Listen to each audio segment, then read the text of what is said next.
तेलंगाना में खवातीन रिजर्वेशन मामले पर कांग्रेस के रुकने पार्लियामेंट सी किरण कुमार रेड्डी ने बीजेपी की मुबैना गलत मुहिम से अवाम को होशियार रहने की अपील की है। उन्होंने कहा कि कांग्रेस और इंडिया इत्तेहाद खवातीन रिजर्वेशन के खिलाफ नहीं है। उन्होंने वाज़ेह किया कि इनकी मुखालिफ सिर्फ एक तरफा हदबंदी डीलिमिटेशन के अमल से है। साथ ही सवाल किया कि जब 2023 में बिल मंजूर हो चुका है तो 2024 में ही इसको नाफिज क्यों नहीं किया गया। उन्होंने मुतालबा किया कि जुनूबी रियासतों के साथ नाइंसाफ़ी ना हो और इस मामले में तमाम सियासी जमातों की राय लेकर ही कोई फैसला किया जाए। నరేంద్ర మోడీ గారు నిన్న సాయంత్రం భారతదేశంలో ఉన్నటువంటి మహిళలందరినీ ఉద్దేశించి మాట్లాడటం జరిగింది.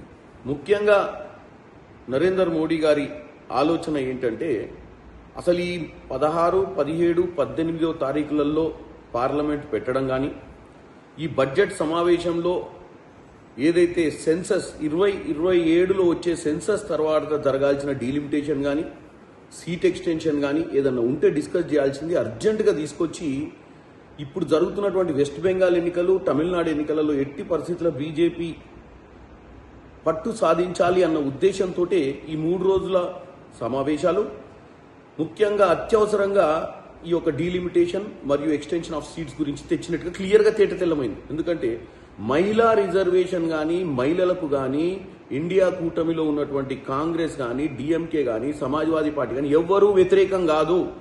కావాలని నరేంద్ర మోడీ పెట్టిన బిల్లులో మహిళా రిజర్వేషన్తో పాటు డీలిమిటేషన్ ఎక్స్టెన్షన్ ఆఫ్ సీట్స్ పెట్టి 850 సీట్లు చేస్తామని చెప్పి ప్రోరేటా ప్రకారం చేస్తామని చెప్పి మహిళా రిజర్వేషన్ బిల్ అనేది దేశానికి చూపియనికే పెట్టిరు. కానీ మీ అందరికి ఒకటే నిమిషంలో విన్నపం చేసుకుంటున్నాను. 2023లోనే అన్ని పొలిటికల్ పార్టీలు మహిళా రిజర్వేషన్ ని క్లియర్ చేయడం జరిగింది. 24లో పెడితే మా ఎవరికి ఆబ్జెక్షన్ లేకుండే. ఈ 543 సీట్లలోనే 24లో 33% మహిళలకు ఇవ్వాలి అని అన్ని పొలిటికల్ పార్టీస్ ఒక 2 సభ్యులు తప్ప మిగతా వాళ్ళందరూ కూడా ఒప్పుకున్నారు. 2/3 కాదు 99% ఒప్పుకున్నారు. కానీ ఆ రోజు నరేంద్ర మోడీ గారు తెలివిగా 27 సెన్సస్ తర్వాతనే మహిళా రిజర్వేషన్ బిల్లు తీసుకొస్తా అని చెప్పిందే వాళ్ళు, ఆ క్లాస్ పెట్టిందే వాళ్ళు ఆ రోజు. ఇప్పుడు అవన్నీ పక్కన పెట్టి సడన్ గా ఇప్పుడు కూడా అన్ని పొలిటికల్ పార్టీస్ మహిళా రిజర్వేషన్ కి వ్యతిరేకం కాదు, డీలిమిటేషన్ కి వ్యతిరేకము.